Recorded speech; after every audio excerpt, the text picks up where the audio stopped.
नमस्कार साथियों, मैं मनीषा बागोरा अदमी एकेडमी के प्लेटफॉर्म पर आपका स्वागत करती हूँ। जैसा कि हम सहसंधि पढ़ रहे थे और हमने अयादी संधि तक जो है कंप्लीट कर लिया है। अब इसके आगे हम जो है दूसरे संधि के बारे में हम पढ़ने के लिए जा रहे हैं और वो है आपकी पररूप संधि। ठीक है ना। किसके बारे में बात करेंगे हम? पररूप संधि के बारे में बात करेंगे। स्वर संधि का ये एक भेद है। पररूप संधि के बारे में हम बात करेंगे, जिसका जो सूत्र है वो आपके सामने लिखा हुआ है और वो है एंग एंगः पदांतादति। ठीक है ना। क्या है? एंग पदांतादति। ठीक है, आपको ये ध्यान रखना है, सूत्र याद रखना है। इसी सूत्र को देखकर, इसी सूत्र को आप ना अगर अप्लाई करेंगे तो आपकी जो है संधि वह कंप्लीट हो जाएगी, है ना। तो यहाँ पर अगर हम देखते हैं, है ना, तो क्या कह रहा है? पदांता, है ना, यानी पदांत, है ना। तो क्या हो गया? पद के अंत में, है ना, क्या कह रहा है? पदांत, पद के अंत में एंग, है ना। देखो क्या कह रहा है ये? पद के अंत में एंग, है ना। अब एंग क्या है ये निकालना है हमको। कितनी बार हम पढ़ चुके हैं एंग क्या है? तो एंग होगा आपका ए औंग, है ना। आपने माहेश्वर सूत्र पढ़ा हुआ है। तो इस एंग के अंतर्गत जो है दो वर्ण आ जाते हैं। कितने वर्ण आ जाते हैं? दो वर्ण आ जाते हैं। तो पद के अंत में एंग, है ना, यानी कि ए और ओ।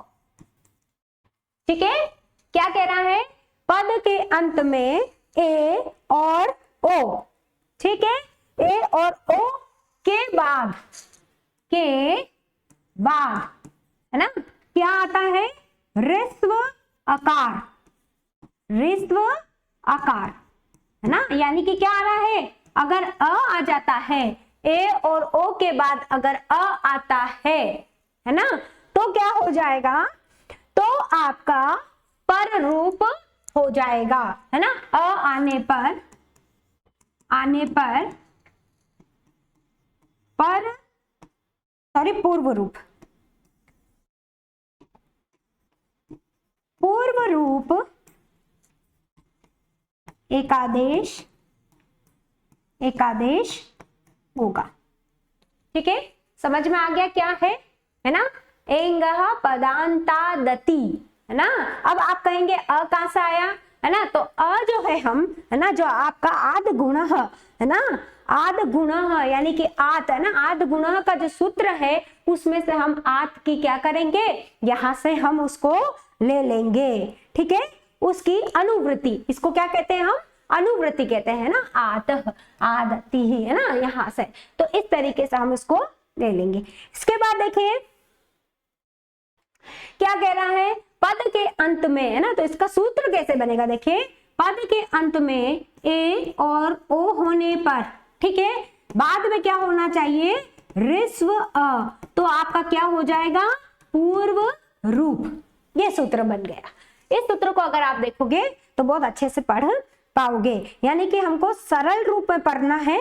तो अगर आप सरल रूप की बात करते हैं तो यहाँ पर यही होगा।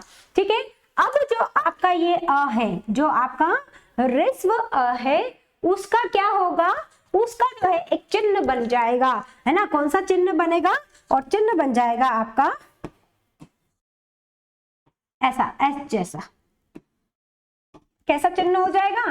एस की तरह जो है आपका चिन्ह यहाँ पर हो जाएगा। किस प्रकार का चिन्ह बनेगा? एस की तरह से आपका चिन्ह बन जाएगा, है ना। इस चिन्ह को हम क्या कहते हैं? अवग्रह चिन्ह। क्या कहेंगे आप? अवग्रह चिन्ह। क्या कहोगे? अवग्रह चिन्ह हो जाएगा। ठीक है, एंगः पदांतादति, है ना। इस सूत्र को अगर हम हिंदी में देखें तो पद के अंत में ए और ओ के बाद ऋस्व आकार आने पर पूर्व रूप आदेश होता है। क्या कह रहा है? पूर्व रूप आदेश होता है। और इस अ का, है ना, जो ये आपके सामने अ है ना, ये जो ऋस्व अ है उसको हम अवग्रह चिन्ह के रूप में लिख लेते हैं। ये है आपकी पररूप संधि। सबसे इजी है, ये ध्यान रखना। पररूप संधि को हम पूर्व रूप संधि को हम सबसे इजी मानते हैं, है ना। अब देखिए इसका उदाहरण अगर हम देखें, हरे धन अब, ठीक है, ये हमको देखना है इसका उदाहरण में देखिए, है ना। ये तो क्या हो गया आपका, यहाँ से र अगर हम निकालते हैं जैसे हर ए, ऐसा है, और पास में क्या है आपका, साथ में इसके अब, है ना।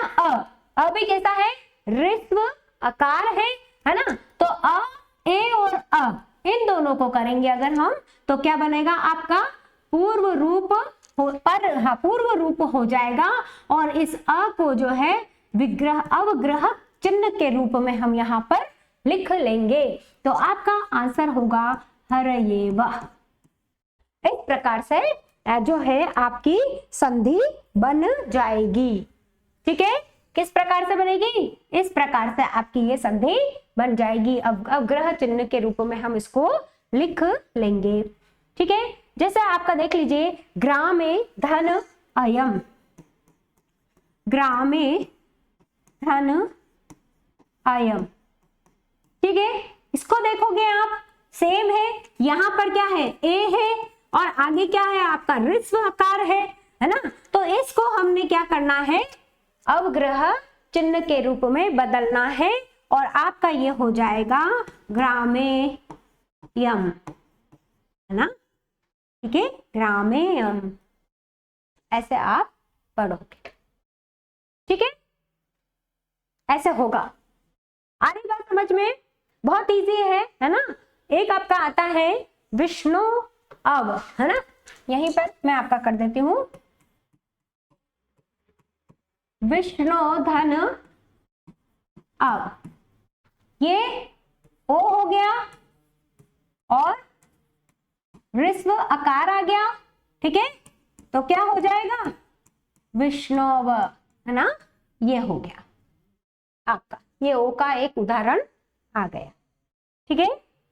साधो अपहि, है ना, क्या है, साधो धन अपहि, इसको आप देखेंगे तो क्या बन जाएगा, यहां से आपका आ गया है ओ, और ये आपका अ आ गया, है ना। तो आपका बन जाएगा साधो पेहि, ठीक है, बन गया, क्लियर हुआ ना कुछ, है ना। तो ये क्या है आपकी पूर्व रूप संधि, है ना, पूर्व रूप हो जाता है। कब होता है, एंगह, जब ए और ओ के बाद ऋस्व आकार हो तो पूर्व रूप आदेश या एकादेश होता है, ठीक है। ये हो गए आपकी पूर्व रूप संधि, ठीक है। अब देखो, अब आते हैं हम पर रूप संधि की तरफ। पर रूप संधि का सूत्र क्या होगा, सूत्र देख लेना, एक जैसे नहीं लगने चाहिए, बिल्कुल आपको क्या है, अलग अलग करना भी आपको आना चाहिए, ठीक। अब क्या कह रहा है, एंगी पर रूपम, ठीक है, एंगह, है ना, पूर्व रूपम, और ये क्या है आपका एंगी पर रूपम, ठीक है। अब देखो, है ना, पूर्व रूप और पर रूप में अंतर क्या है, पहले तो पूर्व यानी कि पूर्व सा ही रूप हो जाएगा। अब यहाँ पर की बात करेंगे तो क्या होगा आपका, एंगी पर रूपम का अर्थ होगा यहाँ पर क्या हो जाएगा, जब अवर्णांत, है ना, क्या कह रहा है, अवर्णांत, अवर्णांत, ठीक है, अवर्णांत, ठीक, अवर्णांत उपसर्ग के बाद, ना, उपसर्ग, अवर्णांत उपसर्ग के बाद, ठीक है ना। एंग, एंग का वही मतलब होगा जो हमने पहले देखा था। एंग में कौन कौन से वर्ण आते हैं, ए और ओ, ठीक है। अवर्णांत उपसर्ग, उपसर्ग कैसा होना चाहिए, अवर्ण, वर्ण के अंत तक होना चाहिए। जैसे आपका हो गया प्र, है ना, जैसे हो गया उप, जैसे हो गया अ, इस तरीके से, है ना, जिनका जो है ना, जिनका अंत जो है अवर्ण के साथ होता हो, उस प्रकार के उपसर्ग, है ना, के बाद यदि अ और ए से प्रारंभ होने वाला धातु आए, ए और ओ से प्रारंभ होने वाला धातु, है ना, प्रारंभ होने वाला धातु हो तो, है ना, तो क्या करना है, तो हमको क्या करना है ना, दोनों के स्थान पर, है ना, पर रूप आदेश करना है। हो तो दोनों के स्थान पर रूप आदेश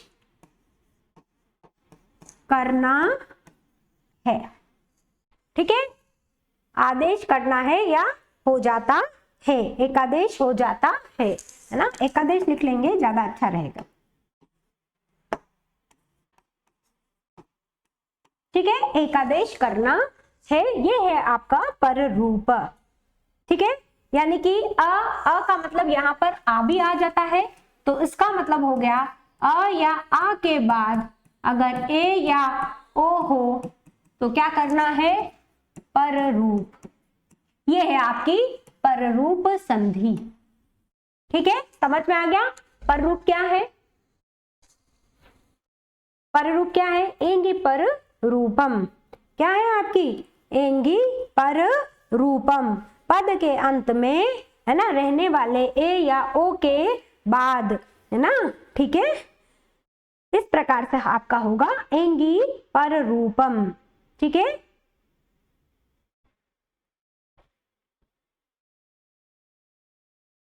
उतार लो आप सब लोग।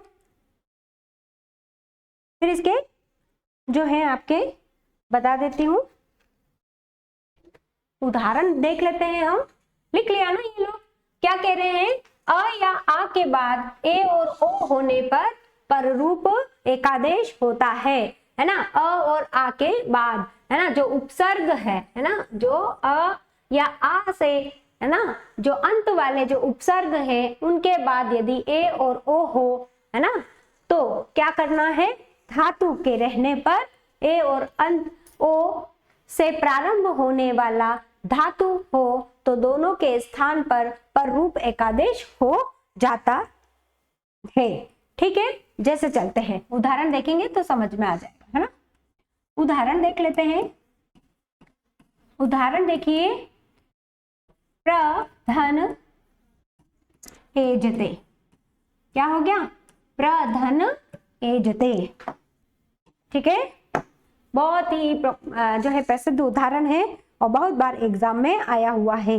एजते क्या है, आपकी एक धातु है और किससे प्रारंभ हो रही है, ए से प्रारंभ हो रही है ना। अब इसको आप क्या करोगे, है ना, पर रूप होगा, यहाँ पर क्या हो जाएगा, पर रूप होगा, और जैसे ही पर रूप होगा तो आपका बन जाएगा, है ना, प्रेजते। ठीक है, इसी तरीके से देखिए, प्रधन एषकः, एषकः, प्रधन एषकः। ठीक है, प्रधन एषक की बात करेंगे तो आपका, है ना, क्या हो जाएगा, प्रेषक,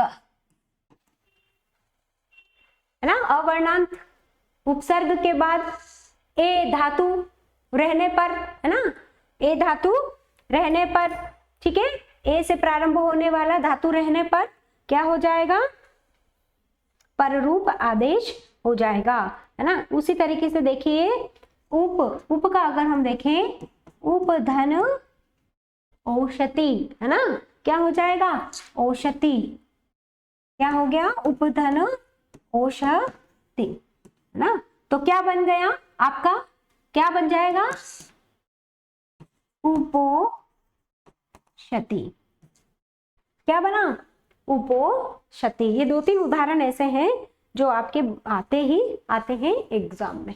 ठीक है, इसके अलावा देखिए, है ना, पर रूप की अगर हम बात करें, इसके अलावा पर रूप की अगर हम बात करें तो एक वार्तिक है ना, इस वार्तिक की हम बात करते हैं। वार्तिककार कौन है? कात्यायन है। देखिए बोलते रहते हैं तो आप ध्यान से सुने और कहीं जो है आप कॉपी में नोट डाउन भी करें। एक वार्तिक है, इस वार्तिक के अनुसार भी क्या होता है? पररूप होता है। कैसे होता है? वार्तिक कहता है है ना, क्या कहता है? शकबंधादिषु पर रूपम वाच्यम, है ना, शकबंधादिषु यानी शकबंधादिषु, है ना, जो आपके शकबंधादि, है ना, आदि जो गण है ना, क्या है? गण में पठित जो शब्द है ना, शकबंधादि, है ना, जो गण में पठित जो शब्द है ना, उसका भी, उसमें भी टी को, है ना, उसमें जो टी है उसके अंतर्गत पर रूप होता है। पर रूप वाच्यम यानी कहा गया है। ठीक है, क्या कहा गया है? क्या है इसमें? शकवंदादिषु पर रूपम वाच्यम, यानी कि शकवंदादि गण में पठित शब्दों में पर रूप होता है। और पर रूप किसका होता है? टी का होता है। ठीक है, लिखूं क्या? है ना, लिखूं, इसका अर्थ लिखूं, है ना, लिख लेती हूं, याद रखना आप लोग। ठीक है, शकबंधादिषु आदिषु, है ना, ये लिखा है शकबंधादिषु गण में पठित शब्द, गण में पठित शब्दों में पर रूप आदेश होता है और यह पर रूप टीका होता है। ठीक है, शकबंधादिषु पर रूपम वाच्यम। ठीक है, अब देखो आप कहेंगे कि इसमें जो है कौन कौन से शकबंधादिषु गण कौन कौन से है ना, इन गणों में कौन कौन से शब्द पढ़े गए हैं, तो उनके बारे में अगर हम देखें, है ना, तो जो है आपके बहुत इंपॉर्टेंट है, एग्जाम में आए हुए हैं। ठीक है ना, तो वो मैं पहले आपको लिखवा देती हूँ। ठीक है, लिखवा दूं या फिर पहले टी का बता दूं? है ना, जो आप टी का जो क्या होता है? पररूप कार्य होता है ना, टी का क्या होता है? पररूप कार्य होता है। उसका अगर हम देखेंगे तो एक सूत्र है अचो अंत्यादि टी। सूत्र कौन सा है पहले ये देख लेते हैं। अचो, देखिए यहाँ पर क्या आ गया है? क्या आ गया है? पूर्व रूप, है ना, पूर्व रूप आ गया है, अचो अंत्यादि टी, है ना। इस सूत्र के अनुसार अगर हम देखें, है ना, तो इस सूत्र के अनुसार क्या हो जाएगा? आपका होगा कि शब्द के अंतिम स्वर से लेकर अंतिम वर्ण तक की टी संज्ञा होती है। ठीक है, यानी कि किसी भी शब्द के स्वरों में से अंतिम स्वर के आगे कोई व्यंजन हो, है ना, तथा अंतिम स्वर के आगे कोई व्यंजन न हो तो वह अंतिम स्वर की टी संज्ञा होती है। यानी कि अंतिम अच की टी संज्ञा होती है व्यंजन के होने तथा व्यंजन के न होने पर भी। देखिए मैं अपनी भाषा में लिखा रही हूँ, ठीक है ना, क्यों? क्योंकि अगर जो है आप ये सोचेंगे कि पूरा का पूरा इसको हमको ऐसा कैसा ट्रांसलेट कर दें तो ऐसा लगेगा जैसा हम किताबी भाषा पढ़ रहे हैं, लेकिन हम किताबी भाषा नहीं, हम समझने की और सीखने की कोशिश कर रहे हैं, है ना। तो देखिए अंतिम अच की टी संज्ञा होती है व्यंजन के होने या व्यंजन के न होने पर भी, है ना। जैसे मैं उदाहरण देती हूँ, है ना, टी संज्ञा किसकी होती है हम इसको देख रहे हैं ना, टी संज्ञा, है ना, टी संज्ञा किसकी होती है हमको ये देखना है। देखिए जैसा हो गया आपका मनस, ठीक है, क्या हो गया आपका मनस, है ना। अब आपके इस मनस में, है ना, देखिए यहाँ पर क्या है, अंतिम व्यंजन है या नहीं है कोई मतलब नहीं, लेकिन अंतिम अच की, अब यहाँ पर देखिए मनस, मनस में जो आपका अंतिम अच है वो न के साथ जो मिला हुआ है, ये देखिए ऐसा होगा ये, ठीक है। अब बताइए, ये तो वैसे भी आधा है ना, ये तो वैसे भी आधा है, इसमें कोई व्यंजन नहीं है ना, और इसमें कोई स्वर भी नहीं है। अब आपका जो ये सेकंड नंबर का जो न है, इसके अंदर जो ये अ है ना, ये क्या है, ये टी है ना, इसकी टी संज्ञा होगी। इसका मतलब ये हुआ आपका जो यहाँ पर अस है, मनस का जो अस है उसकी क्या हो जाएगी, टी संज्ञा होगी, ठीक है। एक तो हो गया आपका बिना जो है इसके व्यंजन के, एक होता है जहां पर आपका व्यंजन हो, उसकी भी क्या हो जाएगी, इट संज्ञा, टी संज्ञा हो जाएगी। जैसे कि, है ना, जैसे कि मान लीजिए शक, है ना, जैसे आ गया आपका शक, ये पूरा है क, इसमें हलंत नहीं है, इसका मतलब ये क पूरा है, लेकिन इसके आगे पहले इसको हम तोड़ लेते हैं, श अ क और अ, सॉरी यहाँ पर, है ना, अ में जो है आपका, ओ गॉड क्या कर दिया आगे, है ना, अ में जो है आपका हलंत नहीं है, नहीं होता है ना, स्वर में तो वैसे भी नहीं होता है ना। अब देखिए यहाँ में, यहाँ पर अगर हम कहें तो यहाँ पर जो अंतिम अ है वो क्या है, ये है ना, तो इसकी क्या हो जाएगी, टी संज्ञा हो जाएगी, हो गई टी संज्ञा, है ना। तो टी संज्ञा की बात कर रहे हैं तो टी संज्ञा हो जाती है, ठीक है। अब देखिए यहाँ पर हमने टी संज्ञा की तो बात कर ही ली है, इसके अलावा हमने कहा है क्या, इस वार्तिक के अनुसार आपको कुछ उदाहरण देने हैं, वो बहुत इंपॉर्टेंट है और एग्जाम में आते हैं, ठीक है। शकवंदादिषु पर रूपम वाच्यम, यानी शकवंदादि गण में पठित शब्दों में, है ना, पठित शब्दों में पर रूप एकादेश होता है और वह पर रूप टीका होता है ना। अब हम इसके उदाहरण देख लेते हैं, इसके उदाहरण देखते हैं। सबसे पहले जो आता है शकंधु, करकंधु, है ना, इस तरीके से जो आपके आते हैं वो देखते हैं। तो देखिए शकंधु, है ना, तो क्या आ जाएगा, शक धन अंधु, क्या आ जाएगा, शक धन अंधु। आप इसको ऐसा का ऐसा याद कर लेना, क्योंकि एग्जाम में पूछे जाते हैं, चाहे फर्स्ट ग्रेड हो, चाहे सेकंड ग्रेड हो, चाहे थर्ड ग्रेड हो, है ना। ऐसे नहीं लिख के ना, जो है आप पूरा लिख लेंगे तो अच्छा रहेगा, ठीक है। शकंधु, है ना, तो क्या बन गया आपका, क्या बन जाएगा, शकंधु, है ना, विसर्ग है यहाँ पर। अब देखिए यहाँ पर, है ना, अब यहाँ पर एक बात हो रही है, क्या हो रही है, अगर हम देखें, है ना, अका सवर्ण दीर्घ, है ना, दीर्घ की बात यहाँ पर होगी, कैसे होगी, देखो यहाँ पर क्या है, अ है, और यहाँ पर भी क्या है, अ है, और दोनों ही सवर्ण है ना, तो क्या हो जाएगा, दीर्घ हो जाएगा, दीर्घ आदेश होना चाहिए, तो ये बनना ऐसा चाहिए, शकांधु, है ना, लेकिन बन कैसा रहा है, ठीक है, लेकिन क्या हो रहा है यहाँ पर, बन कैसा रहा है, शकंधु बन रहा है ना। तो यहाँ पर जो है, ये जो आपका यहाँ पर हम दीर्घ कर रहे हैं, ये नहीं होता है, ठीक है, क्या नहीं होता है, दीर्घ नहीं होता है, इसीलिए जो है यह क्या है, दीर्घ का अपवाद है, क्या है, दीर्घ का अपवाद, यानी कि नियम तो लग रहा है दीर्घ जैसा, पर दीर्घ ना होके पररूप हो रहा है। किससे हो रहा है, जो आपका वार्तिक है ना, कौन सा वार्तिक है, शकवंदाधीषु पर रूपम वाच्यम, ये जो आपका वार्तिक है, इस वार्तिक के अनुसार शकंधु हो रहा है। इसी तरीके से आप देखेंगे करकंधु, ये सब इसमें पढ़े गए हैं शकंदादि गण पाठ में, ठीक है, क्या हो जाएगा, करकंधु, ये भी सेम क्या हो जाएगा, दीर्घ का अपवाद हो जाएगा, क्या हो जाएगा, दीर्घ का अपवाद हो जाएगा, ठीक है।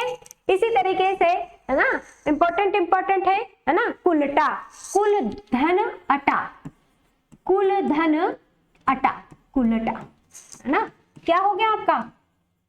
कुलटा। ठीक है, कुलटा। देखो यहाँ पे वो नहीं है, हलंत नहीं है, ये ध्यान रखना है ना। तो ये भी आपका हो गया दीर्घ का अपवाद। ठीक, इसी तरीके से आते हैं आपका, है ना, इंपॉर्टेंट है आपका मनस धन ईशा। ये पूछा गया है एग्जाम में, मनस धन ईशा। ठीक है, देख लो आप, मनस धन ईशा। ठीक है, मनस धन ईशा। अब देखो यहाँ पर क्या होना चाहिए, ये क्या हो जाएगा आपका? मनीषा हो जाएगा। देख लो कैसे हो रहा है। ठीक है, मनीषा हो गया। अब ये जो है आपका, ये आपका हो जाएगा गुण का अपवाद। क्या हो जाएगा? गुण का अपवाद। ठीक है, गुण का अपवाद हो रहा है। कैसे हो रहा है? गुण संधि हमने पढ़ ली है ना, और आ के बाद अगर ई और ई हो तो क्या हो जाता है? ए हो जाता है। यहाँ पर जो सा है ना, ये क्या है? हलंत है। ये क्या हो सकता है? इत हो सकता है। लेकिन यहाँ पर कह रहे हैं कि यहाँ पर जो अ बन रहा है और ई बन रहा है, उसके अनुसार तो ए होना चाहिए, पर ये हो नहीं रहा है, ये तो गुण हो रहा है। क्या हो रहा है? गुण, है ना। तो गुण संधि होनी चाहिए, लेकिन नहीं हो रही है, बल्कि हो क्या रही है? पररूप हो रही है। कैसे हो रही है? तो जो हमारा वार्तिक है शक्वान्दिषु, है ना, पर रूपम वाच्यम, ये जो आपका वार्तिक है उसके अनुसार, इसके अंतर्गत ये सारे क्या है? शब्द पाठ किए गए हैं, इसलिए इनका पररूप होगा। ठीक है, गुण का भी एक एक बता देती हूँ। फिर आपका आता है, देखो एक आता है पतंजलि, बहुत इंपॉर्टेंट है, पतत धन अंजलि। पतंजलि, है ना, पतत धन अंजलि, है ना, पतंजलि। ठीक है, पतंजलि क्या हो जाएगा? पतंजलि हो जाएगा।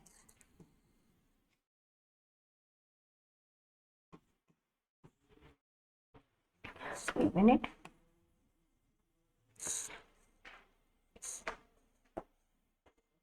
सही है। पतत धन अंजलि क्या हो जाएगा? पत अंजलि हो जाएगा, है ना। अत की क्या हो जाएगी? टी संज्ञा हो जाएगी, और क्या हो जाएगा? पतन जली। ठीक है, ये हो जाएगा आपके, किसका अपवाद हो जाएगा? ये जसत्व का, ध्यान रखना, ये जसत्व का अपवाद हो जाएगा। जसत्व संधि हमें अभी पढ़नी है, बाकी है ना। व्यंजन संधि अब अभी हम पढ़ेंगे, इसलिए हम बाद में देखेंगे इसको। तो ये हो जाएगा आपका जसत्व का अपवाद हो जाएगा। ठीक है, किसका अपवाद माना जाएगा? ये जसत्व संधि का अपवाद माना जाएगा। एक एक दो दो अपवाद मैं आपको बता देती हूँ। ठीक है, और ये सारे इसमें शब्द पढ़े जाते हैं। ठीक है, जैसे देखिए मार्तंड, है ना, तो मार्तंड अंड, है ना, तो ये जो है आपका, ये दीर्घ का है। एक आता है आपका सीमंत, है ना, सिम धन अंत, सिम धन अंतः, क्या हो गया? क्या बनेगा? सीमंत, सीमंतः बनेगा, है ना। अब ये जो सीमंत है ना, इसका जो अर्थ होगा वह होगा केश वेश अर्थ में। किस अर्थ में होगा? केश वेश अर्थ में होगा।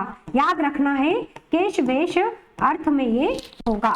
ठीक है, ये आपके एग्जाम में पूछा गया है, और हो सकता है फिर से पूछा जा सकता है।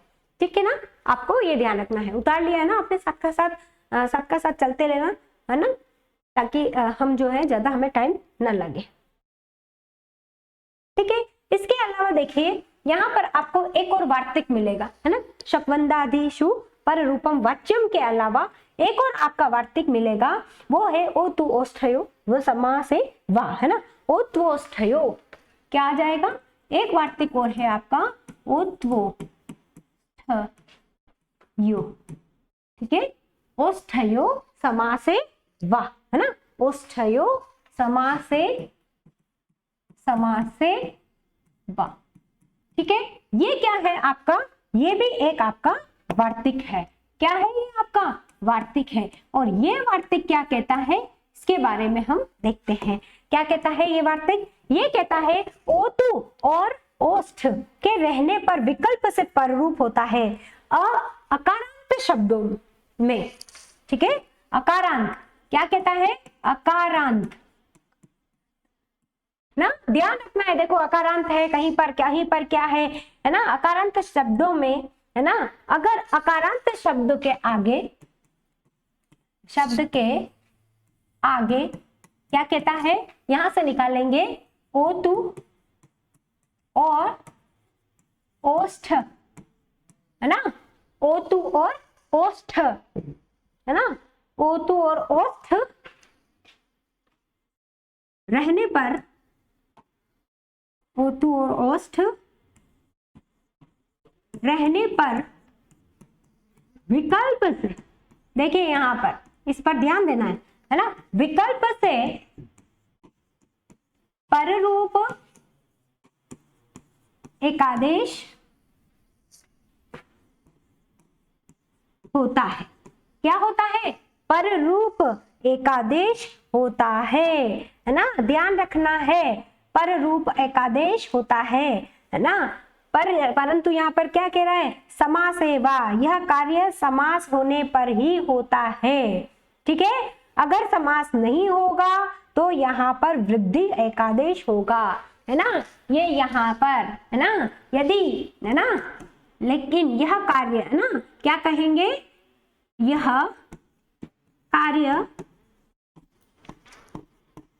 समास होने पर ही होगा, वरन, यानी कि वरन नहीं तो ऐसा लिख लेते हैं ताकि हमें जल्दी याद, है ना, होगा नहीं, क्या जमाए इसको, लाइन को थोड़ा सा जमा के बताओ भाई, यह कार्य समास होने पर ही होगा ना, ठीक है, समास होने पर ही होगा, वरन ही लिख लेते हैं, वरन वृद्धि हो जाएगी, वरन वृद्धि कार्य होगा। ठीक है, क्या कह रहे हैं, अकारांत शब्द के आगे अगर क्या हो, ओतु और ओष्ठ ना, ओतु और ओष्ठ शब्द के रहने पर विकल्प से, विकल्प कह रहे हैं, विकल्प से पररूप एकादेश होगा, है ना, कब होगा, जब समास होगा। अगर समास नहीं है उस शब्द में तो क्या हो जाएगा, उसमें वृद्धि हो जाएगी, है ना, क्या हो जाएगी, वृद्धि हो जाएगी। जैसे देख लेते हैं, है ना, जैसे करके देखो क्या होता है ना, क्या है, स्थूल धन ओतु, स्थूल धन ओतु, ये है आपका एक शब्द, देखे, है ना, अवर्णांत, ये क्या है, अ है और उसके आगे क्या आ गया, ओतु आ गया, है ना, तो यहां पर जो है हम विकल्प से क्या कर सकते हैं, अगर समास है तो हम क्या कर सकते हैं, इसका पर रूप कर सकते हैं। जैसे स्थूल लोतु क्या बन गया, स्थूल लोतु, ये बन गया आपका। क्या ये सामासिक शब्द है ना, कौन सा समास है इसमें, कौन सा समास आ जाएगा, देखिए एक सामासिक शब्द है, इसमें कर्मधारय समास है, कौन सा समास है इसमें,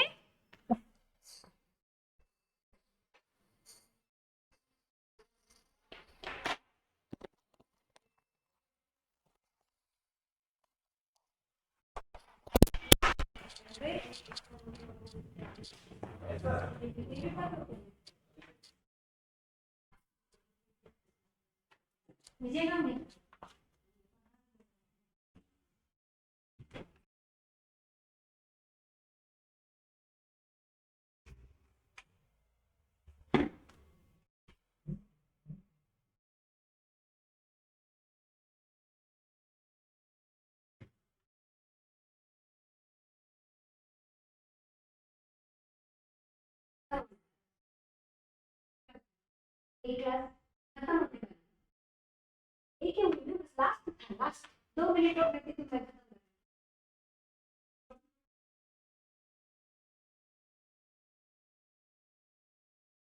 की तो क्लास, हाँ 2 क्वेश्चन है, के बाद सिग्नल मिनट की और क्लास की क्वेश्चन थोड़ी तो हो जाने लगी क्लास खत्म। स्टॉप किया बंद किया वहां से कुछ नहीं किया, अपना आप ही हो गया। क्लास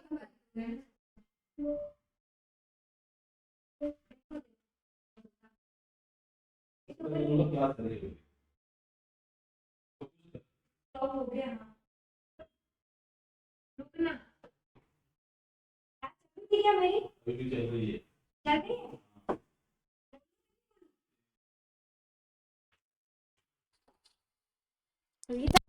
तो हम इसका जैसे हम इसको उदाहरण से समझ लेते हैं, ठीक है ना।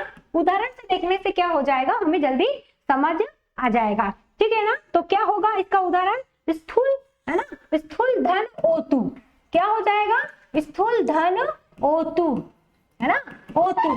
अगर हम इसको क्या करते हैं, क्या करेंगे हम इसको, यहां से देखिए अ हो गया है और ये O हो गया है, तो पर रूप करना है तो क्या हो जाएगा, स्थूल O2।